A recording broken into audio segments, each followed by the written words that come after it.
चतुर खरगोश और शेर। किसी घने जंगल में एक शेर रहता था। वह रोज शिकार पर निकलता और एक दो नहीं बल्कि कई कई जानवरों को मार देता।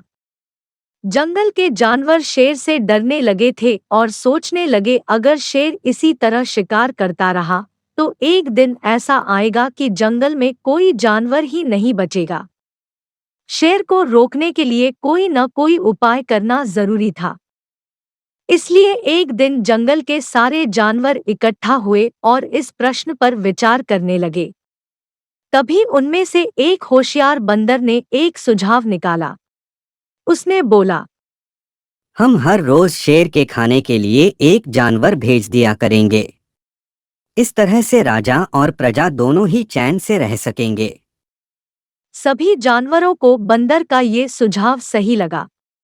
जानवरों के पास और कोई चारा तो था नहीं, इसलिए उन्होंने सुझाव मान लिया और अपने अपने घर चले गए। उस दिन से हर रोज शेर को खाने के लिए एक जानवर भेजा जाने लगा। एक दिन खरगोश की जाने की बारी आई। वो खरगोश बहुत चतुर था। उसने एक उपाय सोचा। उसने जानबूझकर शेर के पास जाने में देर कर दी और वहां भूख के मारे शेर का बुरा हाल हो रहा था। शेर ने जब काफी देर के बाद अपनी ओर एक खरगोश को आते देखा तो गुस्से से बौखला उठा और गरज कर बोला, किसने तुम्हें भेजा है?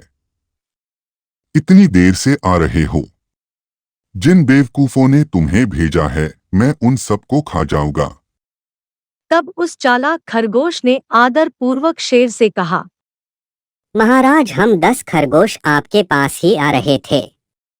तभी रास्ते में हमें एक और शेर मिल गया। वो हमें खाने के लिए पीछे दौड़ा और सबको खा गया। बस मैं ही बचा हूँ। उससे बचते बचते मुझे आने में देर हो गई।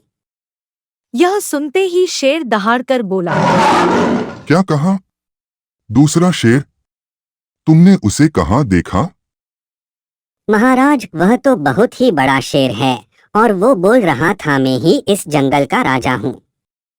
खरगोश की बात सुनकर शेर को बड़ा गुस्सा आया और उसने खरगोश को कहा, मुझे उसके पास लेकर चलो। खरगोश रास्ता दिखाते हुए शेर को एक कुएं के पास ले गया और बोला, महाराज, वह दुष्ट शेर जमीन के नीचे किले में रहता है। जरा सावधान रहिएगा। शेर ने कुएं के अंदर झांका तो उसे कुएं के पानी में अपनी परछाई दिखाई दी। परछाई को देखकर शेर जोर से दहाड़ा। कुएं के अंदर से आती हुई अपनी ही दहाड़ने की गूंज सुनकर उसने समझा कि दूसरा शेर भी दहाड़ रहा है। दूसरे शेर को मारने के इरादे से वह फौरन कुएं में कूद पड़ा और कूदते ही धड़ाम से पानी में गिरा और डूबकर मर गया। खरगोश ने जंगल के जानवरों को शेर के मारे जाने की कहानी सुनाई। शेर के मारे जाने की खबर से सारे जंगल में खुशी फैल गई और जंगल के सभी जानवर खुशी से रहने लगे। इस कहानी से हमें यह सीख मिलती है कि मुश्किल से मुश्किल परिस्थिति में भी दिमाग शांत रखने से हर कठिनाई को आसानी से सुलझाया जा सकता है।